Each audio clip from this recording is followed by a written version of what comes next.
저는 올 초에 서점에 갔다가 책을 한 권 사가지고 왔습니다. 그 책은 조지 뮬러처럼이라고 하는 제목의 책이었습니다. PPT 한 장만 넘겨주실래요? 이 책이에요. 우리는 조지 뮬러 그러면 기도응답을 많이 받았던 사람, 고아의 아버지 이렇게 알고 있습니다. 기도응답을 5만 번 이상 받은 사람이라고. 그리고 그분의 전기도 많이 우리는 읽기도 하고, 또 그분이 얼마나 어떤 일을 어떤 인생을 살았는가 하는 것도 많이 보게 됩니다. 근데 이 책은 어떤 특징이 있냐면 조지 뮬러가 어떤 말씀을 약속으로 붙잡고 어떻게 기도했는지에 관한 책입니다. 그리고 이 말씀, 그가 약속의 말씀을 붙들고 기도한 말씀을 한 달 동안 그분의 그 약속의 말씀을 따라서 묵상하고 기도할 수 있도록 인도하는 그런 책이에요. 근데 그 책을 읽으면서 제가 묵상하면서 깨달은 것은 조지 뮬러는 기도하고 긴급한 기도의 응답을 받는 그 자체에 집중하기보다 하나님의 말씀에 집중했던 그런 기도들이었음을 알게 되었습니다. 그리고 그는 하나님의 약속의 말씀을 굳건하게 붙들었습니다. 그리고 하나님의 역사를 체험했습니다. 하나님께서 얼마나 그가 절박한지 아셨을 거예요. 그분은 고아원을 영국에서 운영하면서 그 고아들을 당장 오늘 아침에 먹을 것이 없는 상황에서 기도하고 그것이 공급되는 것을 수도 없이 경험하게 됩니다. 그 절박함 가운데 있었지만 그 절박함으로 먹을 것을 달라고만 기도하지 않았다는 거예요. 그 간절한 마음을 하나님 말씀을 약속으로 붙드는 데 더 집중했다는 거죠. 그리고 그 약속의 근거에서 기도했습니다. 우리의 기도가 어떻게 이루어져야 하고 어떤 방향으로 나가야 할지에 대해서 잘 가르쳐주는 책이었습니다. 오늘 제가 말씀의 제목을 슬로브와 딸들의 요구라고 했습니다. 슬로브와 딸들은 모세와 엘르아살 제사장 앞에 가서 자기의 요청을 하게 됩니다. 그런데 그가 모세와 제사장 앞에 가서 요청한 것이지만 그것은 하나님께 요청하고 하나님께 기도한 것이라고 생각되어져요. 이 슬로브와 딸들의 요구는 뭐냐면 하나님이 이미 정해놓으신 기업 분배의 원칙을 넘어서는 것을 요청하고 있습니다. 그런데 그냥 요청한 것이 아니라 하나님께서 약속하신 기업 분배의 그런 규정이 아니라 그 하나님의 그 규정을 주신 하나님의 정신, 그 마음에 입각해서 자신들의 요청을 하고 있다라고 생각되어지고 그거에 대해서 응답받은 내용이 오늘 본문입니다. 민수기에는 인구 조사가 2번에 걸쳐서 일어납니다. 첫 번째 인구 조사는 출애굽하자마자 출애굽 2년에 시행되고 오늘 앞에 나오는 본문은 인구 조사는 두 번째 인구 조사로 출애굽 40년 될 때 이루어진 인구 조사입니다. 이 인구 조사의 두 번에 걸친 것은 첫 번째는 가나안 땅에 들어와서 그들이 광야에 들어와서 광야 생활을 하는데 인구 조사를 한 것입니다. 그래서 광야에서 만나는 어려움들을 해결하기 위해서 인구를 조사하고 두 번째는 가나안 땅에 들어가서 어떻게 살아내야 할지를 위해서 준비합니다. 근데 이 두 번 다의 인구 조사는 전쟁에 이기는 것이 목적이었기 때문에 전쟁에 참여할 수 있는 20세 이상의 남자를 계수의 대상으로 삼았습니다. 여기까지는 첫 번째와 두 번째의 인구조사의 목적이 같습니다. 두 번째 인구조사는 가나안 땅에 들어가서 땅을 어떻게 배분할 것인가에 관한 목적이 있었기 때문에 훨씬 더 지파별로 가정별로 구체적으로 인구를 조사하게 됩니다. 그런데 이 두 가지 목적을 가지고 두 번째 인구조사를 하는데 원칙을 두 가지를 두고 있습니다. 첫 번째 원칙은 뭐냐면 각 지파의 인구 비례로 땅을 배분하라는 것입니다. 매우 공평하고 공정하게 땅을 나눌 수 있도록 하는 원칙이었고, 두 번째는 땅의 위치를 정하는데 얼마나 그 호불호가 있겠습니까? 그런데 그것을 제비를 뽑으라고. 그래서 그 결정권이 누구에게 있다? 하나님께 있다라고 하는 것을 알려주는 그러한 원칙을 가지고 땅을 배분하도록 하였습니다. 이스라엘은 누가 다스리는 나라입니까? 하나님이 다스리는 나라라고 하는 것을 전제하고 있습니다. 이 전제 속에는 뭐가 있냐면 하나님의 백성 단 한 사람도 기업 분배에서는 배제되어지면 안 된다는 것이 이 기업 분배의 원칙입니다. 그 말은 다시 말해서 예수를 믿는, 예수님이 오시는 날에 새하늘과 새 땅을 차지하게 되는 사람들은 믿는 사람 누구도 예외가 없어야 된다는 것의 예표라고 그렇게 볼 수 있습니다. 기업 분배의 원칙에 의하면 조건이 뭐예요? 20세 이상 된 남자. 광야에서 아들이 없이 죽은 슬로브앗은 딸만 있었습니다. 그러니까 조건이 뭐예요? 20세 이상의 남자에 해당되는 사람이 그 집안에는 없었던 거예요. 그래서 그 딸들이 모세에게 항의하는 내용입니다. 항의했더니 어떤 일이 일어나요? 상속법이 새롭게 제정되는 일이 일어납니다. 이스라엘 사회에서 새로운 기업 상속 제도가 생겨났는데, 여러분 당시에 우리는 지금 같은 세상을 생각하면 안 됩니다. 그때 당시 고대 근동에서는 여자는 재산이었지 사람으로 대접을 받지 못하는 사회였습니다. 그리고 여자가 재산을 가진다는 것은 상상할 수 없는 사회였습니다. 그럼에도 불구하고 새로운 상속 제도를 하나님께서 획기적으로 만들어 주셨습니다. 남자가 없을 경우에 여자라 하여금 기업 상속을 받게 한 규례를 통해서 우리가 깨달아야 될 것이 무엇인가? 요즘 사람들 젠더 이데올로기를 얘기하면 여권이 신장됐다라고 얘기할지 모르겠습니다. 그런데 그 당시의 상황에서 하나님의 마음이 거기 있다는 거예요. 이스라엘 민족 전체에게 토지가 배분되기를 원하셨던 하나님의 마음. 그래서 하나님의 뜻대로 각 가정마다 땅을 배분해 주려고 하셨다는 거예요. 그 얘기는 하나님의 백성인 우리가 어떤 위치냐, 얼마나 가졌냐, 인종이 뭐냐, 남녀의 차별 아무 상관없이 뭐예요? 누구나 영적인 가나안 땅에서 기업을 차지할 수 있게 된다는 것입니다. 우리에게 이 확신이 있기를 축복합니다. 슬로브와 딸들이 어떻게 믿음의 기도를 드렸고 어떻게 응답을 받았고 그 영향력은 어떻게 되었는지 우리는 살펴볼 필요가 있습니다. 3, 4절에 보면 슬로브와 딸들이 그런 정말 그 사회에서는 있을 수 없는 주장을 했던 이유가 있습니다. 무엇을 요구했나요? 그들은 슬라브와 딸들이 그 3절에 보면 우리 아버지가 광야에서 죽었다고 얘기합니다.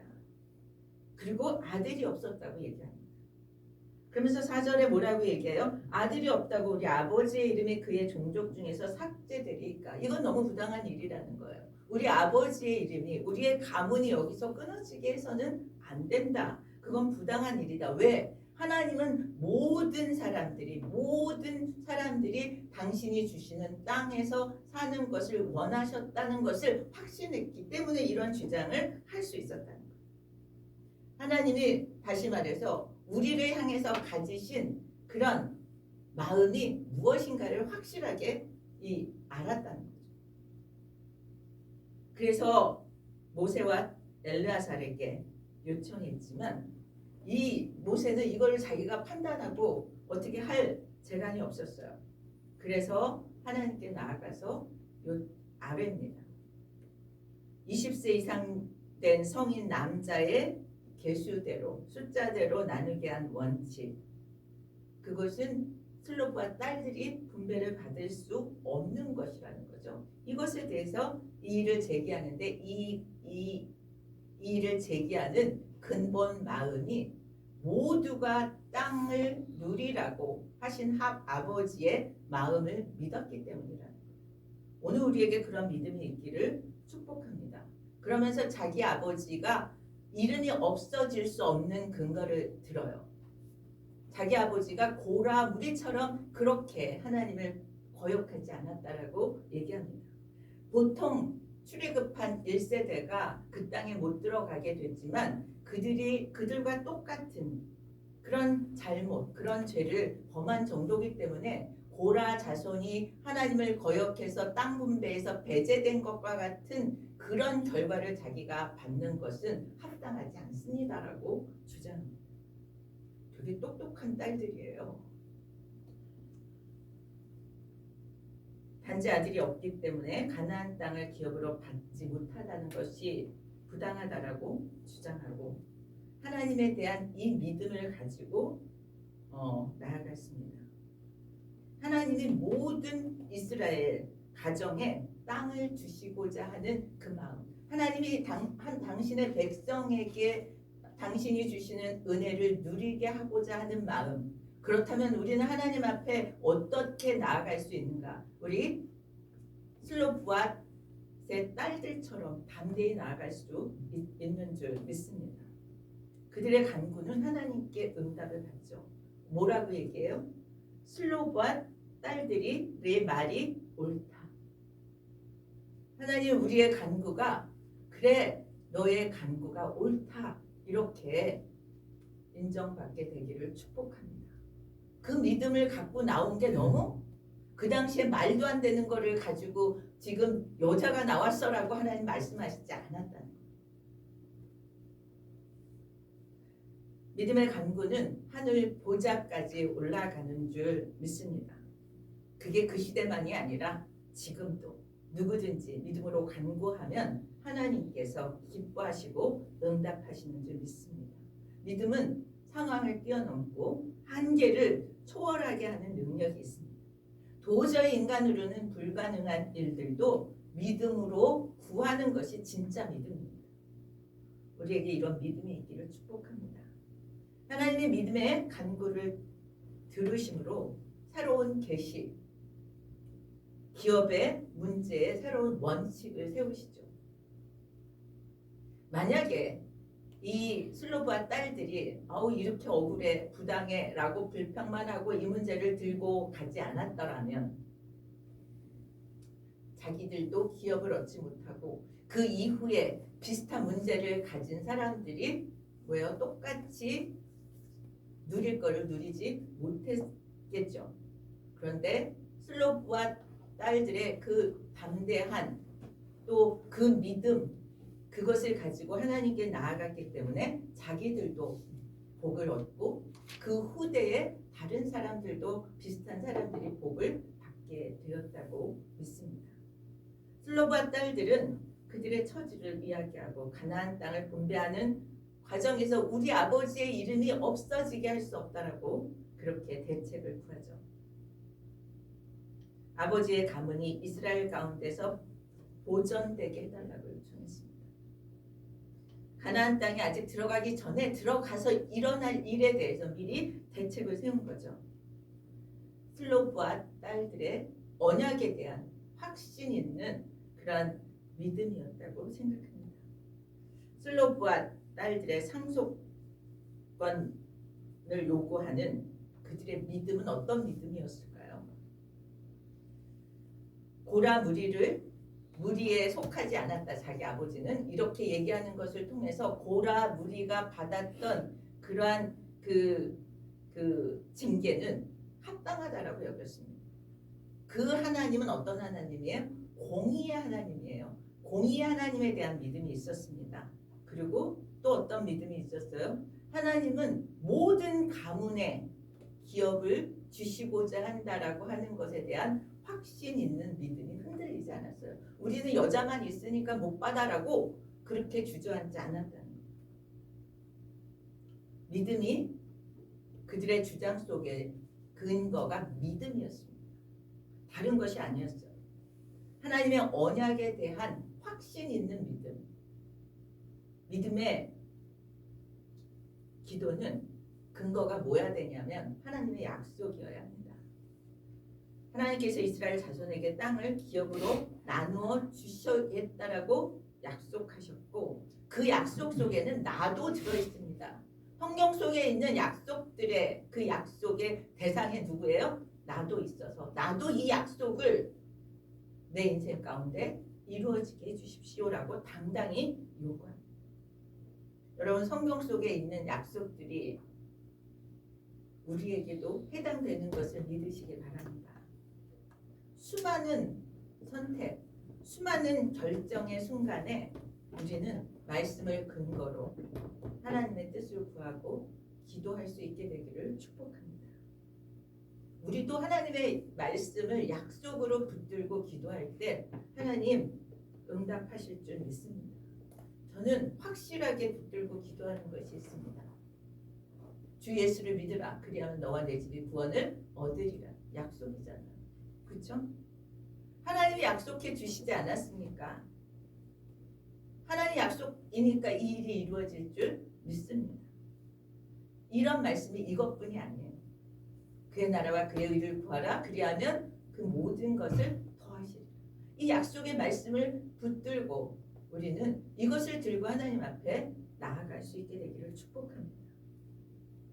그랬더니 하나님은 그들의 요구를 옳다고 말씀하셨죠. 그 딸들의 요구가 옳다라고 인정한 것의 의미가 뭔가? 아까도 말씀드렸지만 이들의 주장은 매우 특수한 상황입니다. 평상시에는 딸들에게 이런 상속권이 인정되지 않아요. 레위인을 제외한 모든 이스라엘 지파가 하나님께서는 모두 골고루 땅을 나누어 갖기를 원하셨다는 거예요. 이걸 뭐라고 얘기하냐면 만인, 토지, 소유지. 슬로브앗 가문에서 만인, 토지, 소유 원칙이 배제될 지경이니까 지금 그래서는 안 된다라고 얘기한 거죠. 약속을 바라는 믿음이 있는 모든 자에게 하나님은 그 약속을 이루어 주시는 줄 믿습니다. 이 만인, 토지, 소유 원칙이 천국에서 기업을 우리 모두 그리스도인에게 다 받게 된다는 것입니다. 사도행전 20장 32절에도 그 말씀이 나옵니다. 그 말씀이 여러분을 능히 든든히 세우사 거룩하게 하심을 입은 모든 자들 가운데 기업이 있게 하시리라. 여러분 거룩하게 하심을 입은 자들입니다. 그래서 우리는 그 기업을 받게 될 줄 믿습니다.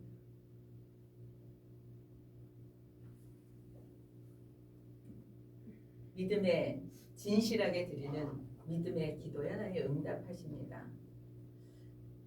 스펄전 목사님이 하신 말씀이 있습니다. 우리 한번 같이 읽어보겠습니다. PPT 한 장만 넘겨주세요. 우리 함께 읽을까요? 참된 기도는 길을 찾는 열랑용 비둘기와 같아서 천국에 도달하는 데 실패하는 일이 없다. 참된 기도는 천국에서 왔기에 그것들을 담은 고향에 찾아갈 뿐이다.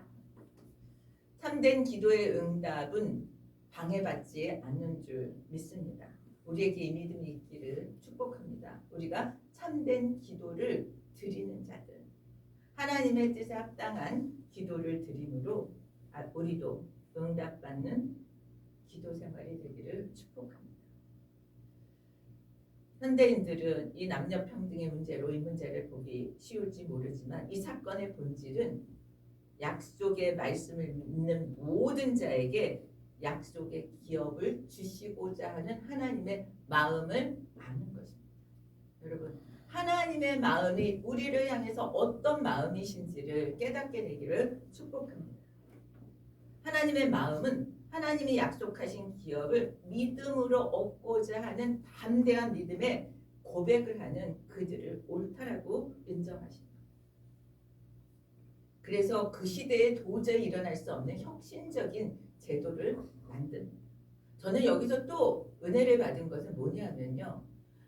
슬로브와 집안의 문제만 해결한 것이 아니에요. 그것 때문에 이스라엘 공동체의 상속법이 바뀌어진 것입니다. 한 가정의 문제로 시작되어졌는데 그게 이스라엘 전체를 위한 규례로 확장되어서 만들어져요. 슬로바 딸들이 하나님 앞에서 믿음으로 가져온 문제가 이스라엘 전체에게 영향을 주는 그런 제도의 변화를 가져왔다는 것입니다. 우리 한 사람의 기도, 우리 한 사람의 문제가 우리가 속한 사회와 공동체의 변화를 가져올 수 있음을 보게 됩니다. 하나님의 뜻을 우리의 기도를 통해서 이 세상에 이루어지게 되는 일들이 우리를 통해서 이루어졌으면 참 좋겠다는 생각을 합니다. 그래서 우리는 나라를 위해서 기도하고 우리가 정말 우리 이웃을 위해서 기도하고 이 하는 모든 일들이 나 하나에서 그치지 않고 내가 속한 조금 더 확장된 사회, 거기서 더 나아가서 나라와 세계까지 그렇게 실현되어진다면 하나님 우리를 얼마나 기뻐하실까. 그래서 우리는 중보 기도가 얼마나 파워풀한지를 경험하게 되었습니다. 슬로바 딸들은 당시에는 가장 연약한 사람들입니다. 소수자고 연약한 자고 사회적인 제약은 말도 못하게 큰 그런 사람들이었습니다.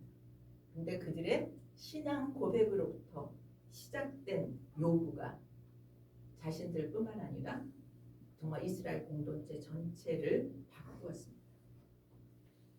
그 말은 다시 말해서 예수 그리스도를 우리가 믿으면 차별 없이 하나님의 자녀로서 하나님 나라를 상속받게 된다는 것입니다. 배경, 남녀 뭐 상관없습니다. 왜냐하면 하나님의 기도에 응답하시는 근거는 우리 때문이 아니라 하나님의 약속 때문에 이루시는 일이기 때문입니다. 하나님의 약속하신 것이기 때문에 이루어지시는 거지 얘가 조금 더 착하고 얘가 조금 더 말을 잘 들어서가 아니에요.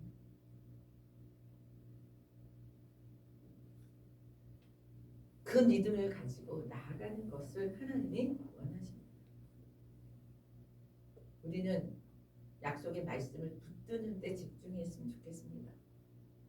하나님의 말씀을 근거로 하나님의 성품을 붙들고 하나님의 약속을 붙들고 담대의 은혜의 보좌 앞에 나아갑시다. 하나님의 약속에 신실하고 믿음으로 구원하는 자의 기도를 들으십니다. 한 예화를 나누면서 말씀을 마치도록 하겠습니다. 1940년대 독일 나치 수용소였습니다. 많은 사람들이 절망하고 좌절하고 그런 상황일 수밖에 없죠. 그런데 한 유대인 여자가 매일 수용소 안에 창문도 없는 작은 방에서 홀로 기도를 했습니다.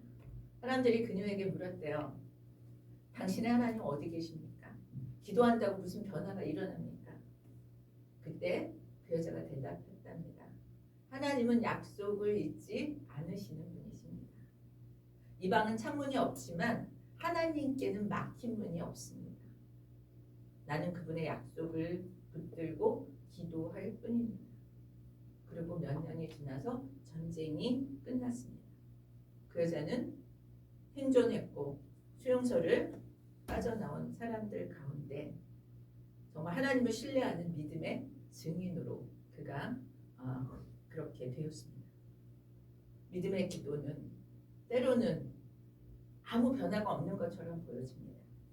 그러나 약속하십니다. 하나님의 기도는 하나님의 시간 속에서 반드시 응답해 주신다고 말씀합니다. 말씀을 근거로 하나님께 담대히 나가기 원합니다. 당장 응답이 보이지 않아도 하나님은 들으시는 것을 믿으시기 바랍니다. 당장 상황이 바뀌지 않아도 하나님은 일하신다라고 하는 것을 믿으시길 바랍니다. 우리는 다른 이유가 아니라 하나님의 자녀이기 때문에 우리 은혜의 보좌 앞에 담대히 나아갈 수 있습니다. 슬로바 제 딸들처럼 하나님의 약속에 근거한 기도로 하나님의 역사를 보는 우리 모두가 되기를 예수 그리스도의 이름으로 축원드립니다. 우리 다 같이 일어나서 찬양 하나님은 너를 지키시는 자